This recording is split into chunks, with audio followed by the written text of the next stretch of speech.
Hey everybody, Steve Olson here with the Fourplex Investment Group. I just wanted to do a quick update on some of the things we've talked about on our blog in the past.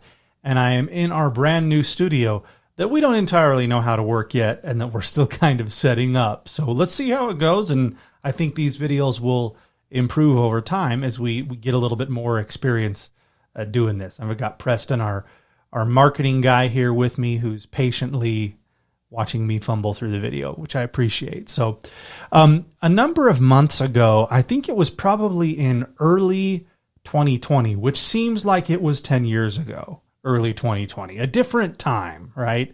You know how they have BC. It's almost like that in many ways because the world has changed completely. And I recorded a video about fourplexes being recession resistant. I've been very, very vocal about how I hate the term recession proof. Nothing is recession proof. And oh boy, did we learn that through the Covid-19 pandemic, which we're still kind of slugging our way through. But some of the facts are beginning to emerge as we start to kind of see what this really is and what it means for markets. And I will say we don't know that entirely yet. We're in like 7 innings in. I heard one of the respected physicians, Scott Gottlieb, talk about the other day. So when we talk about fourplexes being recession resistant, we mean that on a couple of levels. Number one, we talk about true 30-year fixed rate debt. The reason that's important is if you can make your mortgage payment, so you go into the investment with enough reserves, then you're going to be fine because you don't have a commercial loan that matures in 10 years and needs to be paid off or be refinanced or even sold with the property that's attached to it. So you can make the mortgage payment. Okay, you're good. So has COVID-19 changed that? No, doesn't appear to have changed it. Your 30-year fixed rate mortgages that you had going into with COVID-19, you still have. And if you've made the payment, you're fine.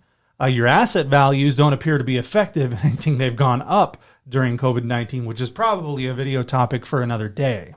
So that didn't change things. We talk about recession resistance because fourplexes are at that nexus between single family and multifamily in that you have multiple tenants. So the idea is you're going to service your debt with multiple people instead of just one person, which you would do on a single family home. I don't think single family homes are a bad investment, by the way. I own a few myself. But the idea with the multifamily is to spread your risk out, to say, hey, I want the ability to service debt and to make cash flow to be spread out over multiple tenants. Hasn't changed with COVID-19. Really what it drills down to is how healthy is the tenant? What is their ability to continue paying rent and to do so remotely on time? So far, what we've seen through the COVID-19 pandemic is that, in any given month, 5% of the portfolio or so has a little bit of trouble. They're late, they're behind. Some even get evicted. Even with government moratoriums in place, eventually you still can evict tenants for the most part. They are still legally obligated to pay their rent. So it looks like the assumption that I made at the beginning of the year, fourplexes being recession resistant, is holding up to date, right? We've still got those loans that you can survive with. Nothing is maturing during a really bad time in the economy. And then in addition, it looks like the tenants are holding up and they're making their rent payments. We, of course, have seen that not be the case in things like office and retail and hospitality. That's been much more difficult. What I'm watching for is when all of that fully comes home to roost, which it has not yet, does it have a domino effect into the tenants that we rent these fourplexes to? So we'll check in on that in a couple of months and see how it's coming to pass, and we'll definitely let you know. So thanks for listening today.